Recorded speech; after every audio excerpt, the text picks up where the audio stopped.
નમસ્કાર મિત્રો, જય ભીમ, નમો બુદ્ધાય।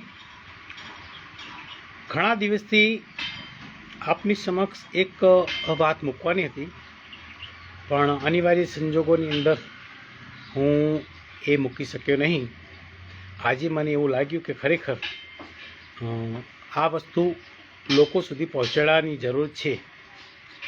તમે લોકોએ બધાએ ટીવીમાંના માધ્યમથી, ન્યૂઝના માધ્યમથી જોયું છે કે સુપ્રીમ કોર્ટના જજ ચંડચૂડ, જેમને હમણે થોડું પરિવર્તન કર્યું, ખૂબ સરસ પરિવર્તન છે કે ન્યાયની મૂર્તિ,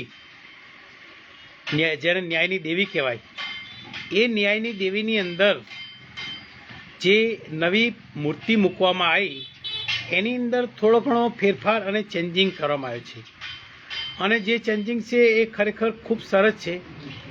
એક તો પહેલાંની મૂર્તિ હતી એની આંખો ઉપર કાળી પટ્ટી બાંધેલી હતી, એ કાળી પટ્ટી દૂર કરી, કારણ કે બંધ આંખોએ જે ન્યાય આપવો છે એ ન્યાય આપી શકતા નથી, એટલે ખુલ્લી આંખોએ ન્યાય આપવાનું ન્યાયની દેવી માની રહ્યા છે।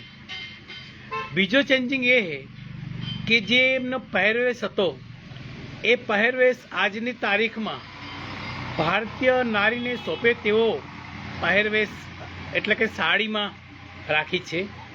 અને ત્રીજું ખાસ અને બહુ જ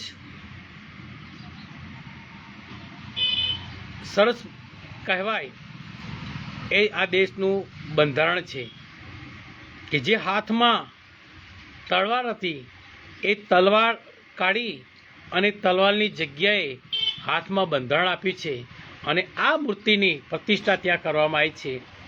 એટલે કે ખરેખર આ દેશ એ બંધારણો પર ચાલતો દેશ છે। આ દેશ કોઈ હિન્દુવાદી દેશ નહીં, આ દેશ એ બિન સાંપ્રદાયિક દેશ છે અને બંધારણથી ચાલતો દેશ છે।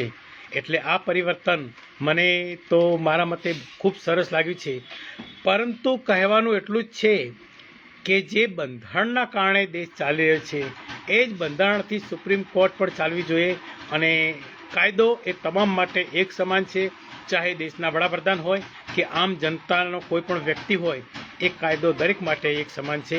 તો મિત્રો, આ વસ્તુ આપની સમક્ષ મૂકવાની હતી એટલે મેં આપને આ વસ્તુ મૂકી છે। આપ જરૂરથી મારો વિડીયોને કદાચ સારો લાગ્યો હોય તો લાઈક કરજો, એટલી મારી વિનંતી। જય ભીમ, નમો બુદ્ધાય।